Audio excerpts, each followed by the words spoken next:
The congressman here was the lead sponsor, so I think maybe he John probably Ross, yes. say more about it than I John, can. please. Well, it's difficult for Americans to buy a home, particularly after the last 4 years, sir. But with the president's signature today, we're going to make it easy for people to buy a home without getting hassled. For years, their private personal information has been bought and sold in the open market, resulting in them getting innumerable phone calls and text messages. But with your signature today, we're going to put an end to that so that when Americans try to realize the American dream of owning a home, they're able to do so without being harassed. Good job. Good. It's a great honor, John.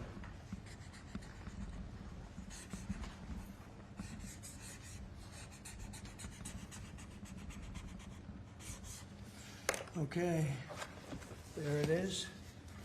And that's going to help a lot of the homeowners of our great country. John, want to hold that? Sure. Thank you, John, very much. Thank you very much. Thank you very much. Okay, Will, you go ahead. And I'd like to leave you with this gift from a constituent back in Tennessee. Oh, I could use that at night. It's an American flag. That's very nice. I like that. Thank you, Mr. President. Thank you very much. That's very nice. Next, we have a number of executive orders for your attention, sir. Okay. From 1789 until 1947, our nation won some of its greatest military victories under the direction of a Secretary of War operating within a Department of War.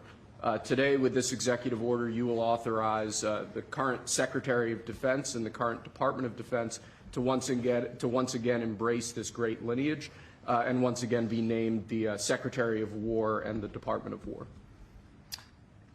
So this is something we thought long and hard about. We've been talking about it for months, Pete and I, and Dan. Dan came into the fall. By the way, a great general. He headed up the, I wouldn't call it an attack. I'd almost call that one maybe even more than an attack. What he did with Iran, you saw the success of that operation. It was perfect. In fact, this was sent to me by the great company that makes that particular B-2 bomber, and it was flawless. It was actually flawless. They flew for 37 hours back and forth, and there wasn't a bolt that was out of condition. There wasn't an engine failure. There was no problem. It was a perfect attack, and it knocked out any possible nuclear capability for Iran, which nobody wanted to see, and we weren't going to put up with. So great job, Dan. And we've been talking about this Department of War. So we won the First World War. We won the Second World War. We won everything before that and in between. And then we decided to go woke, and we changed the name to Department of Defense. So we're going Department of War. And I'd like to ask our Secretary of War to say a few words. Pete Hegseth. I think it's a much more appropriate name, especially in light of where the world is right now. We have the strongest military in the world. We have the greatest equipment in the world. We have the greatest manufacturers of equipment by far. There's nobody to even compete. And you see that with this and so many other things. The Patriots are the best. Every element of the military, we make the best by far. So, Pete, I'd like to ask you and maybe Dan Raisin Kane to say a few words, please. Mr. President, thank you.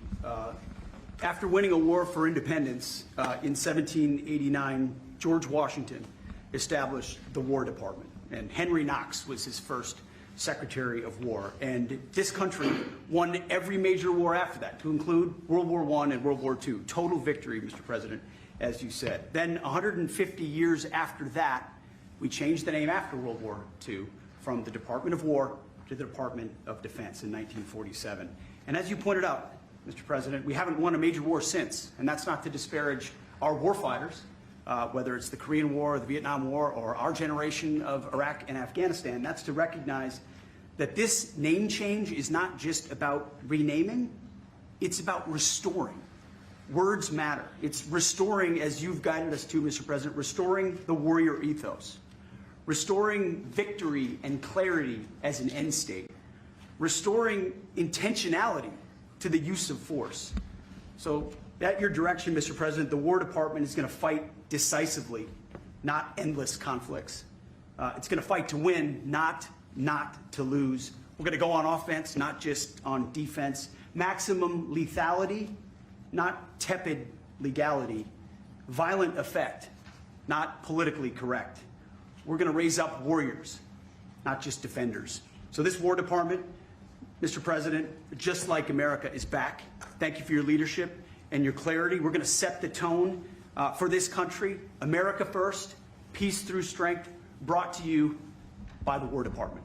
We're back. All right, thank you very much. Very well stated, and really it has to do with winning.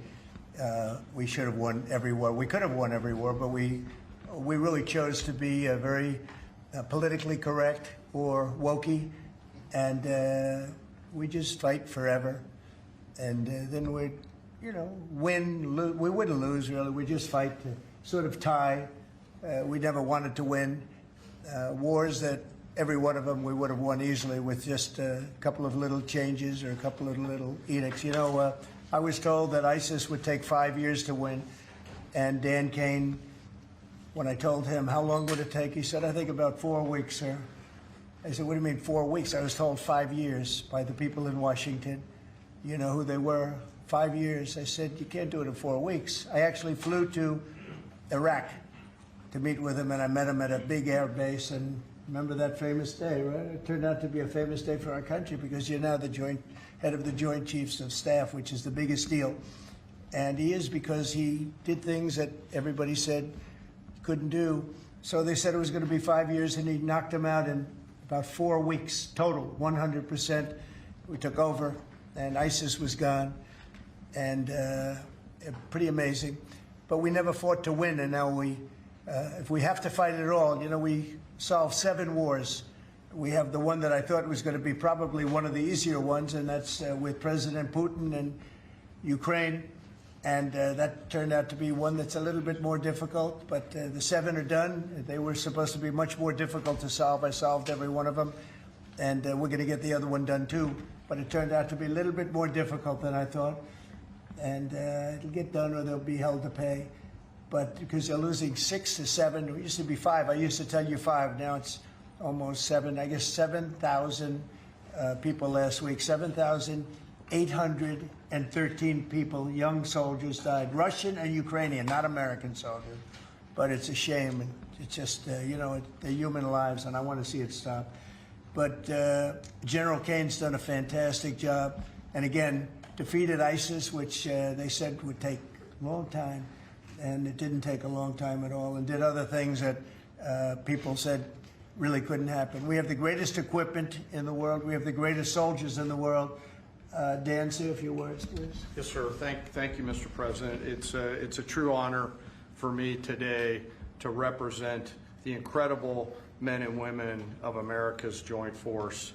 Today and every day, the 2.8 million service men and women stand ready to fulfill our sacred duty to protect America at home and abroad.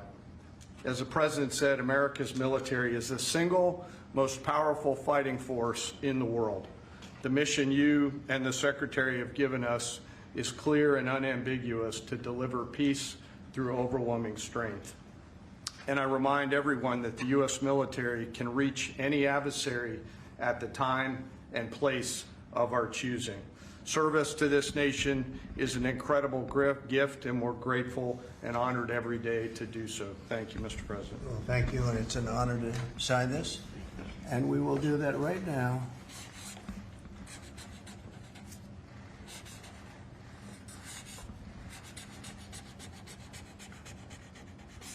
I think that's a big one, I'll be honest.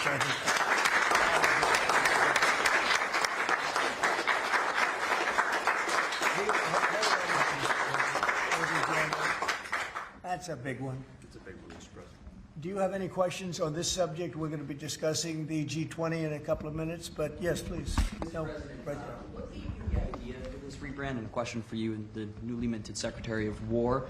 What message does this send to our enemies, to our allies, to the American people? And again, what gave you the idea for this rebrand at this moment in history? I think it sends a message of victory. I think it sends really a message of strength. We're very strong. We're much stronger than anyone would really understand. And again, having the great equipment, we have just so much better. You look at all of the, just any of it, submarines as an example. We're 20 years ahead of anyone else. Nobody even compares. And I let a lot of this happen in my first term. We totally rebuilt our military. Then, of course, you had that catastrophe in Afghanistan where they gave up a lot of the equipment, but a relatively small amount, but a lot.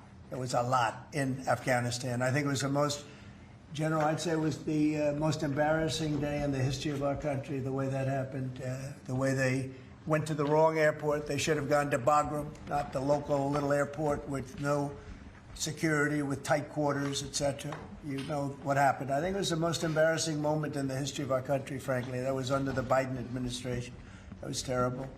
And we were going to be leaving, but we were leaving with strength and dignity. We were going to keep Bagram because Bagram's 1 hour away from where China makes its nuclear weapons. We're going to have that all to ourselves, a big, beautiful place built many years ago from money that today would be the equivalent of, many, many billions of dollars. You couldn't build it. The longest runways, the most powerful runways in terms of load capacity.